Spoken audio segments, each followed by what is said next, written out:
வணக்கம். இல்லத்து கவிமுரசு வாணி செல்வராஜா இல்லத்திலேருந்து எப்படி இருக்கீங்க? எல்லாரும் நல்லா இருக்கீங்க? நல்லா இருக்கணும். ஏற்கனவே ஒரு பதிவு போட்டிருக்கேன். இன்னும் அதுக்கான பதில் ஒருத்தர் சொல்லலை. அடுத்த பதிவு இன்றைக்கி என்னன்னு சொன்னால், ஆலயங்கள், அதாவது நான் பொதுவாக அவங்களுக்கு எம்மதம் சம்மதம், நம்மளோட எல்லா மதத்தையும் நம்ம மதிக்கணும். அதை மதிக்காதவன் மனுஷன் இல்லை. அது முதல் உதாரணம். அடுத்தது சைவ சமயம். நாம் இப்போ சைவ சமயத்தில் நம்ம இப்போ இருக்கிறோம். அப்போ சைவ மக்கள் நீங்கள் அடியார்கள் என்ன செய்யணும்னு சொன்னால், சைவத்தை காப்பாற்றணும். இப்போ உங்களுக்கு சுதந்திரம் இருக்கேன்னு சொல்லி போட்டு கோயில்களில் போய் திருவிழா நாட்களில், அதாவது சாமி ஊர்வலத்தின் போதோ இல்லை கொடிச்சியில் கொண்டு வரும்போதோ, பட்டுகள் கொண்டு வரும்போது, சினிமா பாடல்களுக்கு டான்ஸ், நடனங்கள், குத்தாட்டம், நடனங்கள் ஆடி வர்றது பிழையான விஷயம். உங்களுடைய உரிமை என்ன? அது உங்களுடைய பிறந்த நாள், கல்யாணங்களில் அதை வைத்துக்கொள்ளுங்கள். ஆலயம் என்றது நம்மளோட சைவம் பாதுகாக்கப்பட வேண்டும். ஒழுக்கங்கள், நம்மளோட தமிழ் சைவம் வழிபாடு மட்டுமில்லை, கலாச்சாரம், பண்பாடு, விழுமியம், உணர்வு. அப்போ அதை புரிஞ்சு கொள்ளுங்கள். எனவே ஆலயங்களுக்கு நீங்கள் போனீங்கன்னா நமக்குன்ற ஒரு கட்டுப்பாடு இருக்கி, எப்படி போகணும், எப்படி வரணும்னு.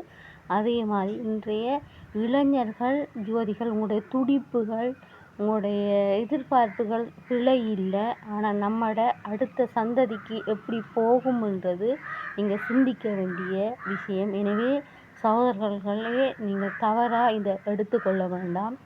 இனி வரும் காலங்களில், இன்றையிலிருந்து இனி வரும் காலங்களில் நீங்களும் சேர்ந்து நம்மளோட சைவத்தை காப்பாற்றணுமென்ற நோக்கத்துக்காக சைவ நிகழ்வுகள், அதாவது ஆலயங்களில் நடக்கின்ற சைவ நிகழ்வுகள், ஆலயத்துக்கான பாடல்களுக்கான கோலாட்டம், கும்மி, எது இருந்தாலும் செய்யுங்க. ஆனால் குத்தாட்டம் வேணாம், சினிமா பாடல் வேணாம்.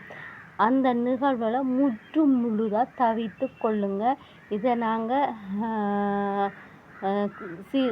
நிறுத்தியிருக்கிறாங்க, ஒரு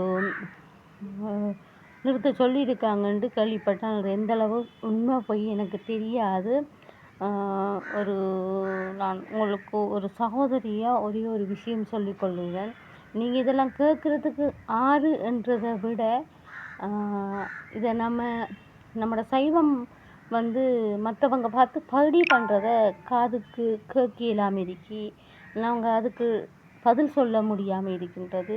ஆன்மீகத்தில் இருக்கின்ற அடியேன் யான் சொல்கின்றேன், இதை நீங்கள் புரிந்து கொள்ளுங்கள். அடுத்த நம்மளோட சந்ததிக்கு நல்ல விஷயங்களை நம்ம எடுத்து செல்லும் போது அவைகள் பாதுகாக்கப்படும். உங்களுடைய குத்து ஆட்டம் அதை நீங்கள் ஆலய நிகழ்வுகளில், சைவ நிகழ்வுகளில் நடத்த வேண்டாம் என்பது என்னுடைய தாழ்மையான வேண்டுதல். நீங்கள் செய்ய வேண்டாம்.